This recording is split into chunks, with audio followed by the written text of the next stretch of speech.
Amerikada ilk dəfədir ki, cərimə aldıq.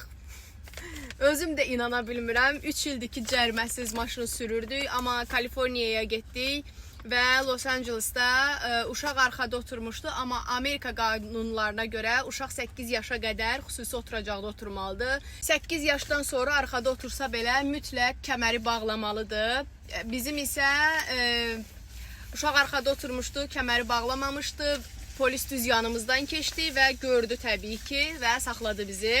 Beləliklə cərimə yazdı və birinci dəfədir mən bu cəriməni alıram. Heç bir məlumatım yoxdur. Sadəcə olaraq bizə deyildi ki, 2-4 həftə ərzində sizə e-mail gələcək. Belə olan halda nə olur? Belə olan halda ya biz cərimə ödəyəcəyik və yaxud da məhkəməyə çağıracaqlar bizi və yaxud da cərimə ödəsəz, cərimənin qiyməti $100-dan $500 qədər dəyişir. Hətta bir xal da ala bilərik. Yox, əgər bununla razı deyiliksə, düşünürük ki, əgər biz bu məbləğ çoxdur, məhkəməyə verib, məhkəmədə özümüzü müdafiə eləyə bilərik ki, birinci dəfə idi, biz bilmirdik, gəzməyə getmişdik və ən pisi isə odur ki, bəzən belə cərimələr sürücülük tarixçəsinə düşür, driver rekorda düşür və nəticədə sığortanın qiyməti nisbətən yuxarı qalxır və normalda biz 2 maşın üçün sığortaya $250-dan çox pul ödəyirik.